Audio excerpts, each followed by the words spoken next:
Assalamualaikum warahmatullahi wabarakatuh. Hai sahabat pembelajar, apa kabar hari ini? Tetap semangat dan terus belajar. Nah, di video ke-8 ini saya ingin mempraktekkan bagaimana cara penyampaian 4HVK, 4HVS melalui dialog umum, lalu juga ingin menjawab beberapa pertanyaan terkait tugas dan tanggung jawab motivator. Nah, langsung kita mulai yuk. Assalamualaikum kakak. Wih, udah cantik nih, abis mandi ya? Iya. Wah, pantesan wangi. Udah sikat gigi belum? Udah? Coba ibu mau lihat giginya. Wih, iya bersih loh. Terus udah gunting kuku belum kak? Udah, coba ibu mau lihat. Oh iya, udah rapi ya. Nah, coba yuk kita panggil dulu kukunya yuk. Kau, kuku, kau, kuku, kuku. Keren.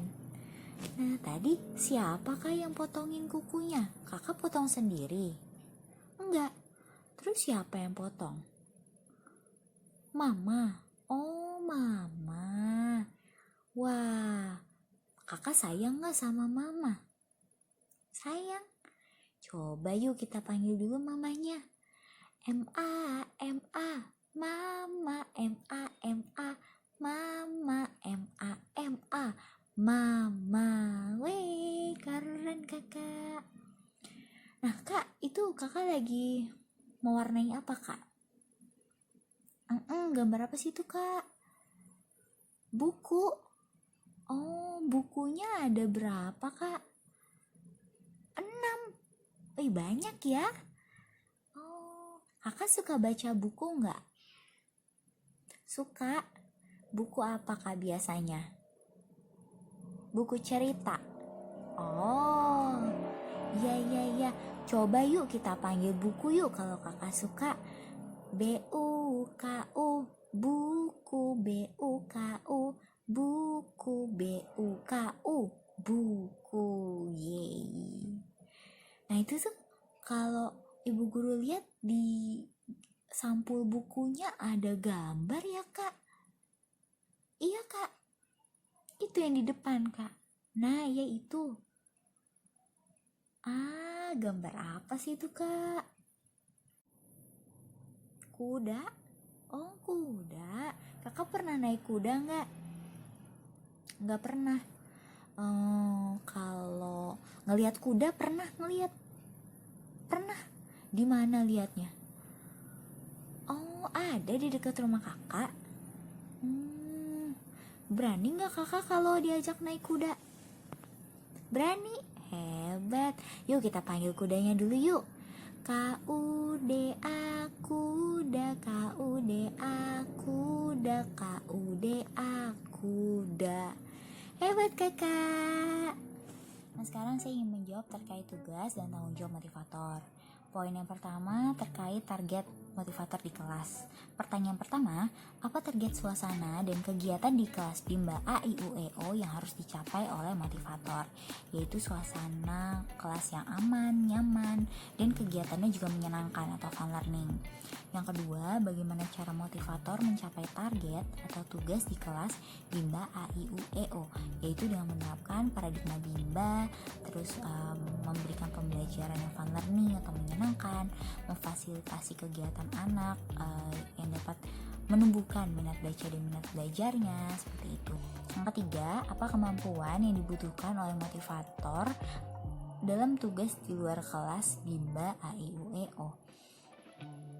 Nah, yang harus kemampuan yang dibutuhkan ya variation skill, di mana motivator harus bisa memvariasikan antara aspek belajar yaitu kognitif, afektif, dan psikomotorik dengan kegiatan belajar.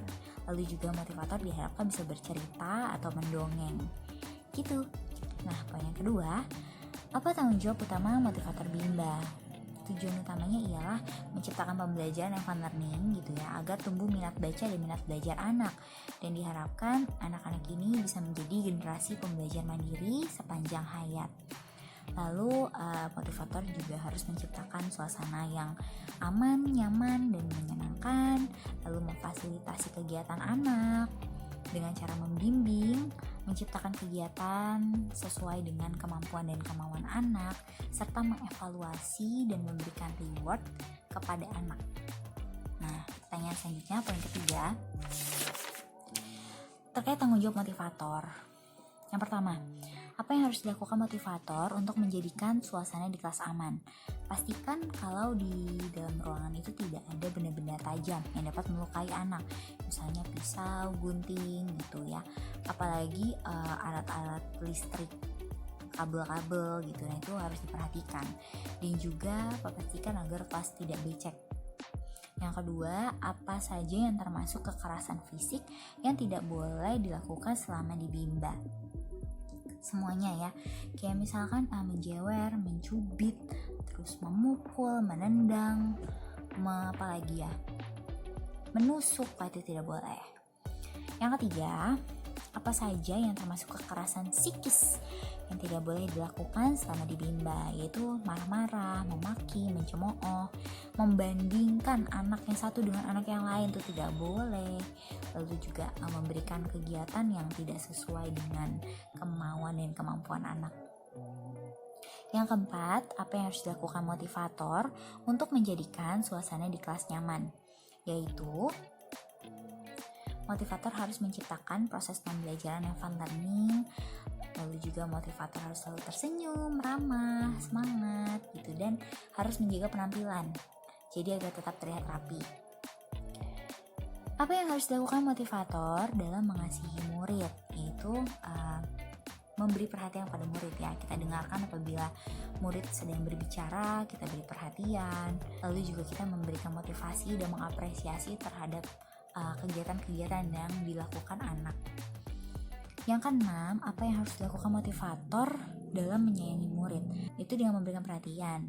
Lalu kita tulus, ikhlas menjalaninya, tidak memaksakan kehendak, dan juga mengikuti kemauan anak. Dalam hal ini dalam kegiatan bermain sambil belajar ya. Yang ketujuh, apa yang harus dilakukan motivator untuk menjadikan kegiatan bermain sambil belajar menyenangkan? Beri pelajaran sesuai dengan kemauan dan kemampuan dari masing-masing anak didik. Motivator harus menjalankan proses belajar sesuai dengan karakter anak. Lalu yang ketiga, motivator memberikan reward dan apresiasi kepada anak.